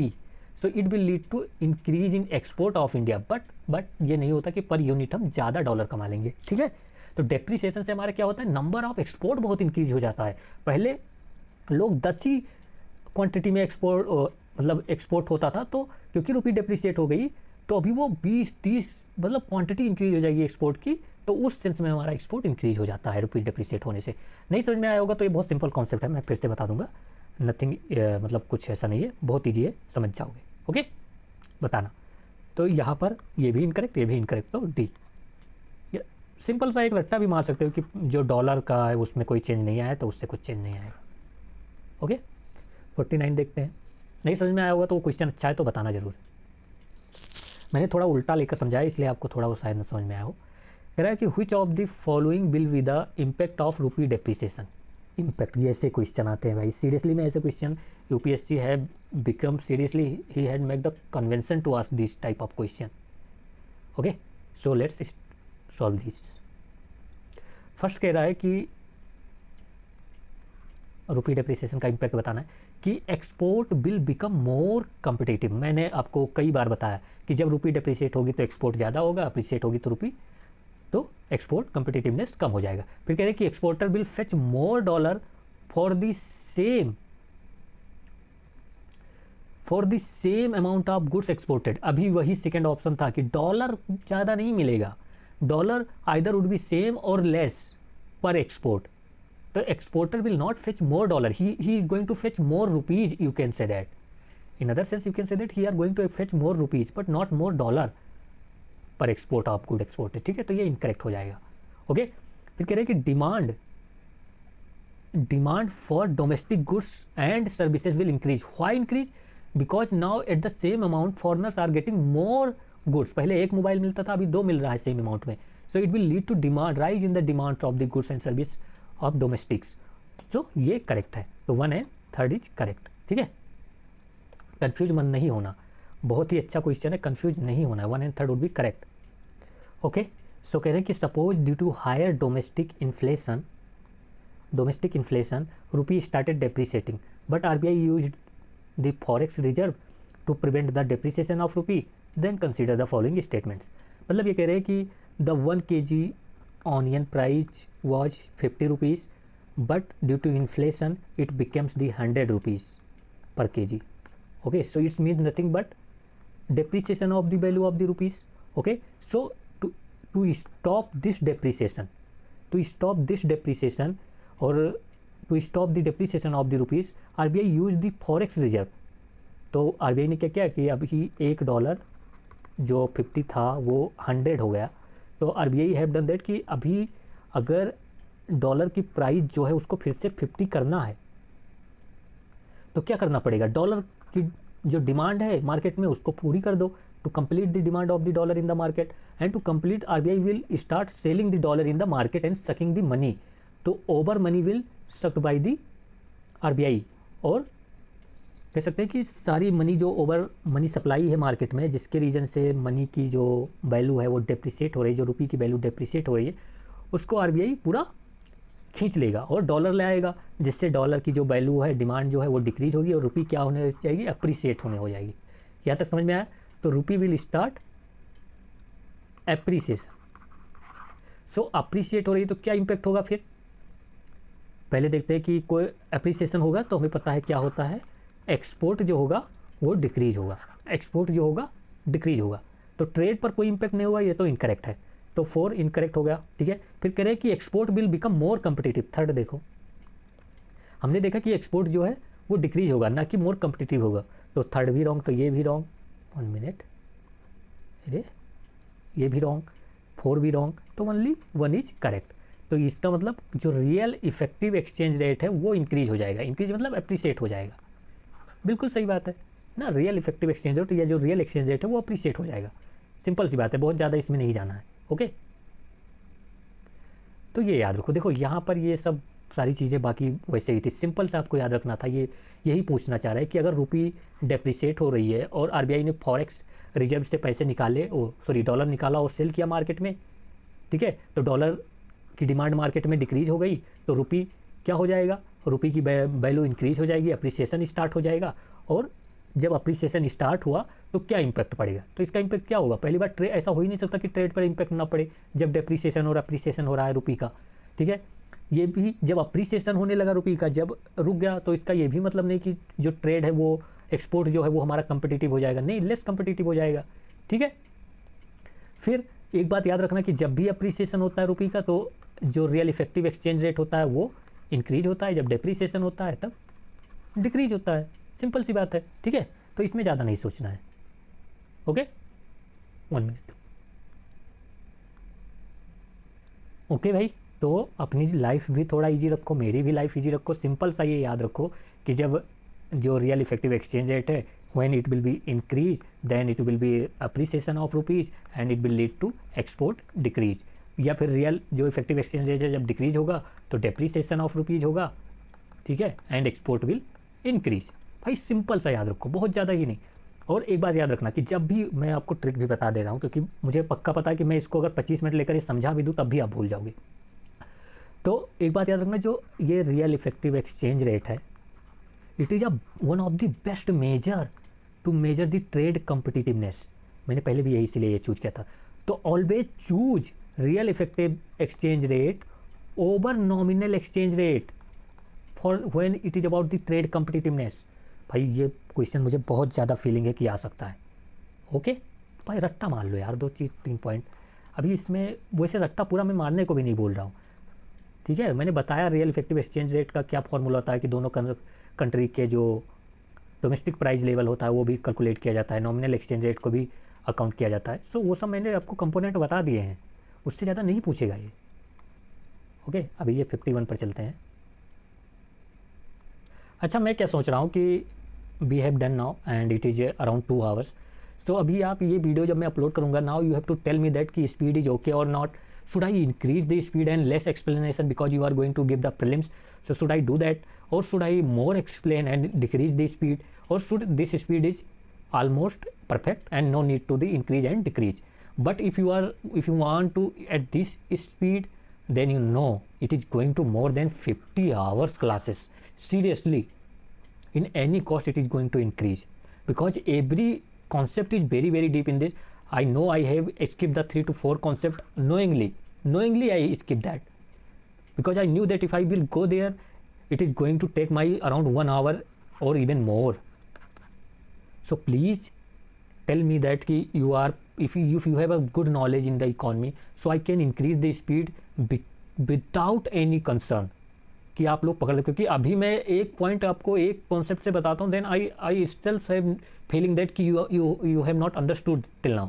So please tell me, please in comment section, okay. तो इसीलिए मैं अभी ये stop कर रहा हूँ क्योंकि आगे से मुझे ये पता हो जाए एटलीस्ट कि which speed I should go, okay. Thank you so much and हाँ, सब्सक्राइब वगैरह कर लेना अपने अकॉर्डिंग, शेयर भी कर देना। जय हिंद, जय भारत।